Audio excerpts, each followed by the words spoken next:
Well, now that the weather's warmed up, it's time to get our water gardens ready for the summer.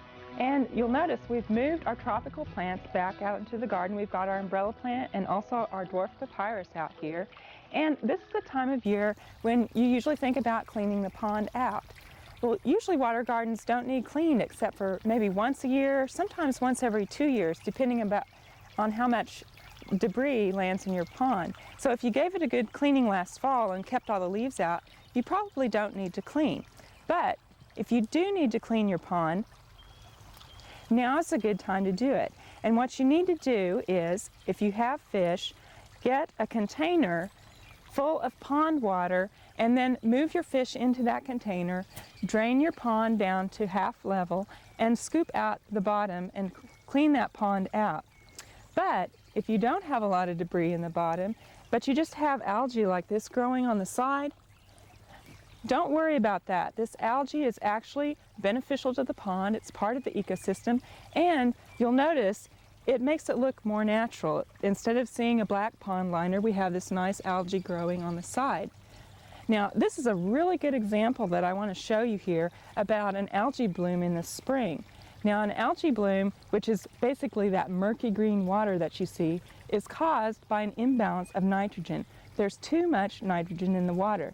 Now, this often happens in the spring as the water warms up and the plant debris decays. It releases nitrogen into the water. But there's not enough plants to take care of all that nitrogen, and so the algae really thrives. Now, here in our large pond, we have a lot of plants in here, and you'll notice that the water has already cleared up. But in our bog pond, we don't have enough plants in it, and it's still a murky green color. Well, don't worry if your pond is a murky green, because if it's been in balance in the past, it'll probably clear up in 2 to 6 weeks. Now, there's also another kind of algae that you might be wanting to get rid of, and you don't necessarily need to use an algicide, but a good bottle brush will work really well. And that's this filamentous algae that a lot of times is around any water feature that you have. And you can just take that brush and lift that algae out. Now you want to put this in the compost pile, rinse the brush out real well, and then you can go around to your other water features. Now again, some of this algae makes the pond look natural, so you probably won't want this scrubbed clean, but you do want to get rid of some of it. Well, in addition to cleaning our pond out, it's a good time of year to divide our pond plants. And over here we have our umbrella plant and also some of our sedges and some of our rushes and iris. Those you basically divide much as you would perennials. You can just take them out of the pot and slice them in half. A lot of times you may need to use a saw or a shovel, and then pot them back up using garden soil and put them back in the pond. Now there are some others that it's a little bit different process, and we have our water lilies that also need to be divided.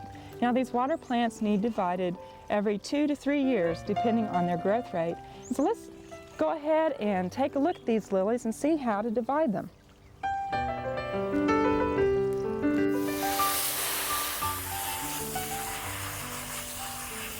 And you can see I'm starting to see my individual plants here.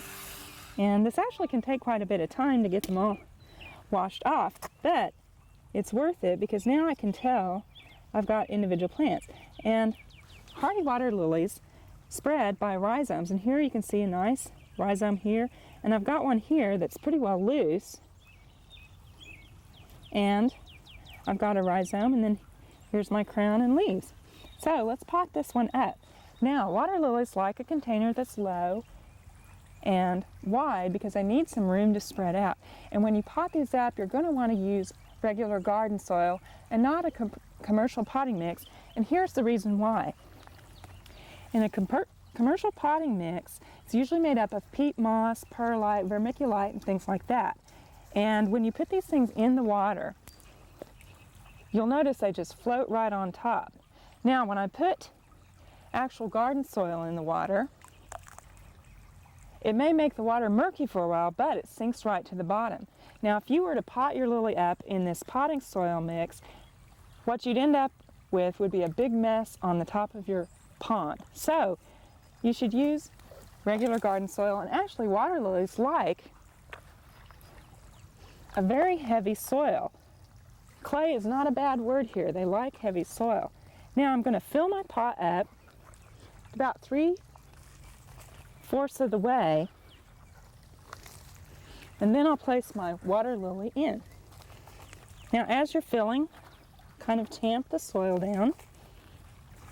Not too hard, but just enough to get a lot of the larger air out, the air bubbles out. Now resist the urge to pot up every single one of these and put them right back in your water garden, because water lilies actually take several square feet of space. And if you put all of these back in your pond, say you had 10, you would not even have room for all of the water lily leaves that would be on the top.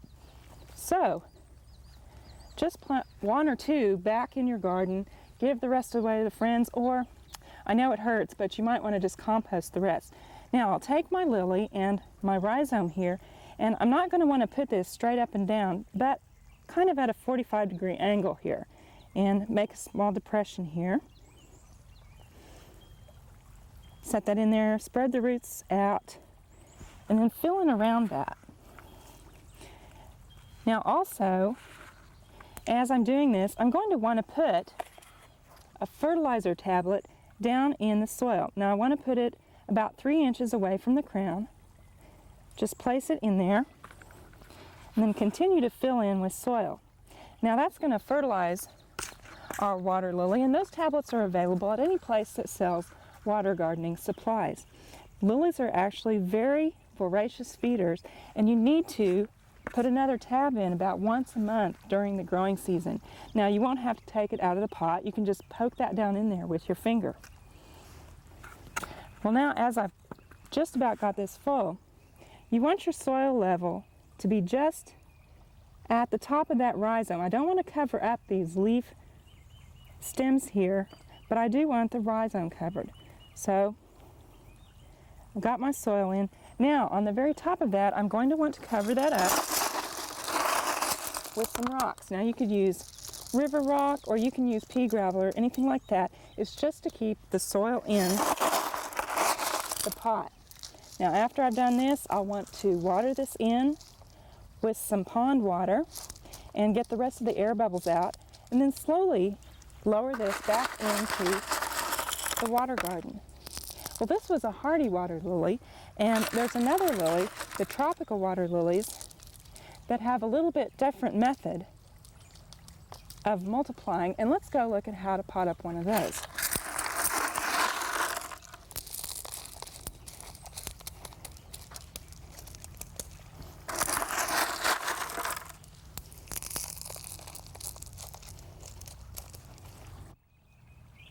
Now here we've got our tropical water lily, and we've had it in the greenhouse all winter in a water garden inside, and we need to take this out and divide it. You can notice our tangled mess here. We've dumped it into this pan so that we can kind of sort it out. Now these actually multiply in a little bit different method than a hardy water lily.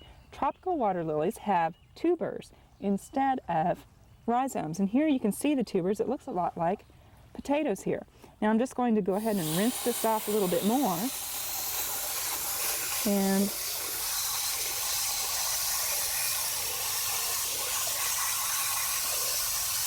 here we've got one.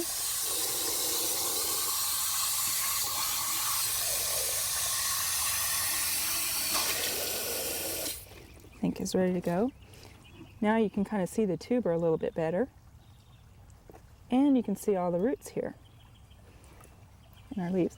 Now, with a tropical water lily, you're not going to want to put it out in your water garden until the temperatures of the water is above 70 degrees. If it's lower than that, it will set these back and they won't grow as well. So in the south part of the state, you probably can put these out now, but in the north part, you may want to wait a couple more weeks, get a thermometer out and see how warm the water is.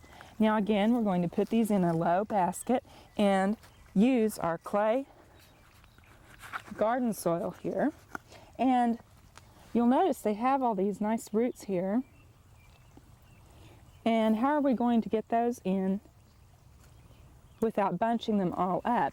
And what you do for these lilies is set your basket on its side and then fill that in halfway with your soil.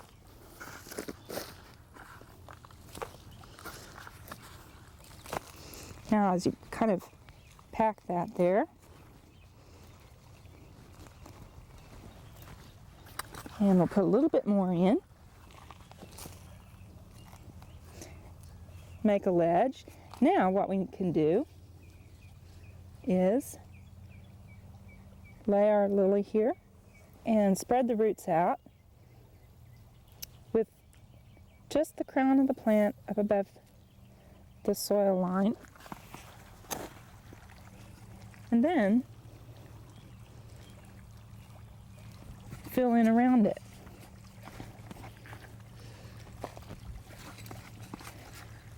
Now after you've got that in there, you can kind of set it up because those roots are in place, and fill in the rest of the soil around it. Now as we did with our hardy water lily, we're going to want to put another plant tab in about 3 inches from the crown, and we want to fill in around this with rocks, water it in, and then when it's warm enough, we'll set it in our pond. We're going to have a great water lily show this summer. So try dividing your own water lilies so that you can give some to all your friends that are starting up their own water gardens. We hope you've enjoyed this classic from the Oklahoma Gardening Vault. Remember, even though these tips and techniques are timeless, there's always something new to learn in the world of gardening. By subscribing to both Oklahoma Gardening and OK Gardening Classics, you'll have access to a wealth of gardening knowledge, both classic and contemporary.